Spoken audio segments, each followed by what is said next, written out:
Tata kelola pemerintahan yang baik.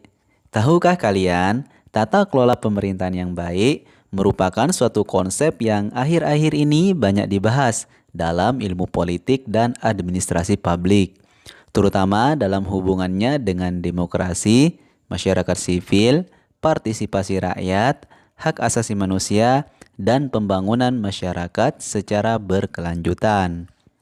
Lalu, bagaimanakah tata kelola pemerintahan yang baik itu? Yuk kita bahas. Assalamualaikum warahmatullahi wabarakatuh. Selamat datang kembali di channel Belajar Aja. Bersama saya, Ahmad Muhibul Arham. Di kesempatan kali ini, kita akan membahas materi PPKN kelas 10 tentang tata kelola pemerintahan yang baik. Sebelum kita mulai belajar, mari dukung channel ini dengan klik subscribe. Menurut World Bank, good governance adalah suatu penyelenggaraan manajemen pembangunan yang solid dan bertanggung jawab, yang sejalan dengan prinsip demokrasi dengan pasar yang efisien, penghindaran salah alokasi dana investasi, dan pencegahan korupsi baik secara politik maupun administratif, menjalankan disiplin anggaran, serta penciptaan legal and political framework bagi tumbuhnya aktivitas usaha. Dalam tata kelola pemerintahan yang baik, terdapat 3 unsur pokok yang bersifat sinergis. Yang pertama, unsur pemerintah, yang dipercaya menangani administrasi negara pada suatu periode tertentu. Yang kedua, unsur swasta atau wirausaha, yang bergerak dalam pelayanan publik. Dan yang ketiga, unsur warga masyarakat atau stakeholder.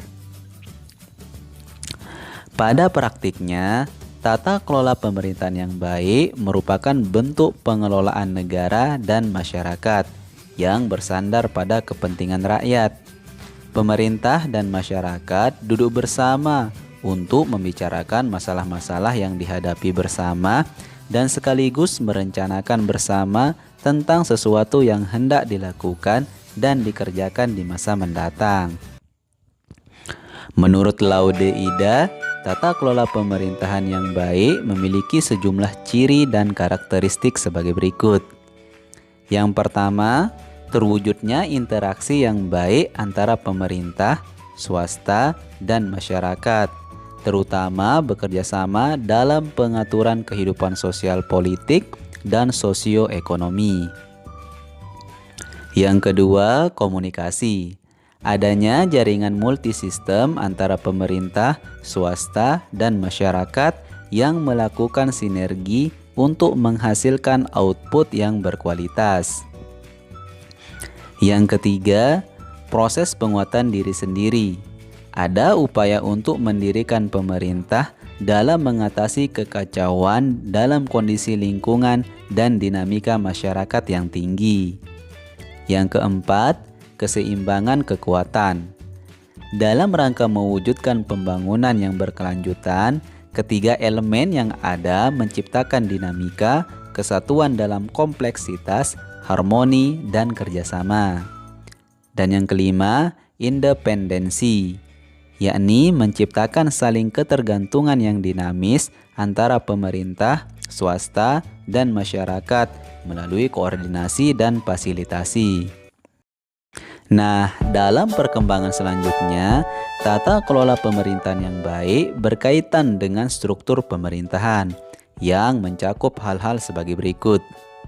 Yang pertama, hubungan antara pemerintah dan pasar. Misalnya, pemerintah mengendalikan harga-harga sembako agar sesuai dengan harga pasar.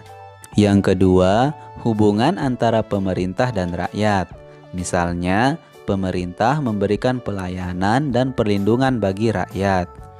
Yang ketiga, hubungan antara pemerintah dan organisasi kemasyarakatan. Misalnya, pemerintah memberikan kesempatan kepada organisasi kemasyarakatan untuk berpartisipasi dalam pembangunan. Yang keempat, hubungan antara pejabat-pejabat yang dipilih atau politisi dan pejabat-pejabat yang diangkat atau pejabat birokrat. Misalnya, mengadakan pertemuan atau rembuk antara tokoh masyarakat, pejabat birokrat, atau politisi. Yang kelima, hubungan antara lembaga pemerintahan daerah dan penduduk perkotaan dan pedesaan. Misalnya, memberikan izin bertempat tinggal kepada penduduk pedesaan yang bekerja di perkotaan. Yang keenam, hubungan antara legislatif dan eksekutif dalam membahas rancangan undang-undang. Dan yang ketujuh, hubungan pemerintah nasional dan lembaga-lembaga internasional dalam menjalin kerjasama di segala bidang untuk kemajuan bangsa. Dan untuk mengimplementasikan tata kelola pemerintahan yang baik, diperlukan beberapa persyaratan sebagai berikut.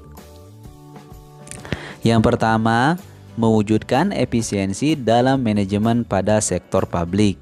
Antara lain, dengan memperkenalkan teknik-teknik manajemen perusahaan di lingkungan administrasi pemerintah negara dan melakukan desentralisasi administrasi pemerintah.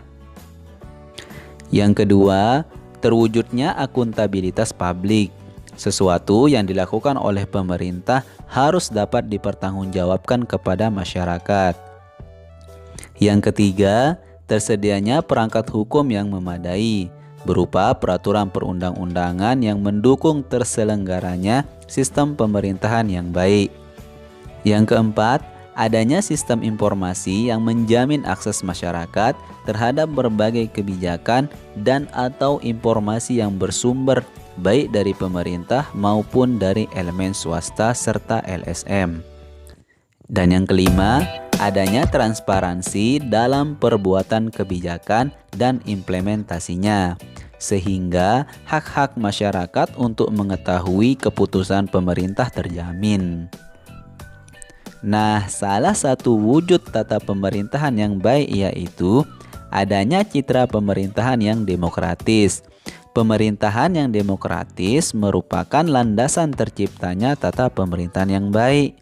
Pemerintahan yang demokratis menjalankan tata pemerintahan secara terbuka terhadap kritik dan kontrol dari rakyat. Nah, demikianlah pembahasan kita tentang tata kelola pemerintahan yang baik. Semoga bermanfaat dan jangan lupa dukung terus channel ini dengan klik subscribe dan nyalakan loncengnya agar mendapatkan notifikasi untuk video-video selanjutnya. Terima kasih. Wassalamualaikum warahmatullahi wabarakatuh.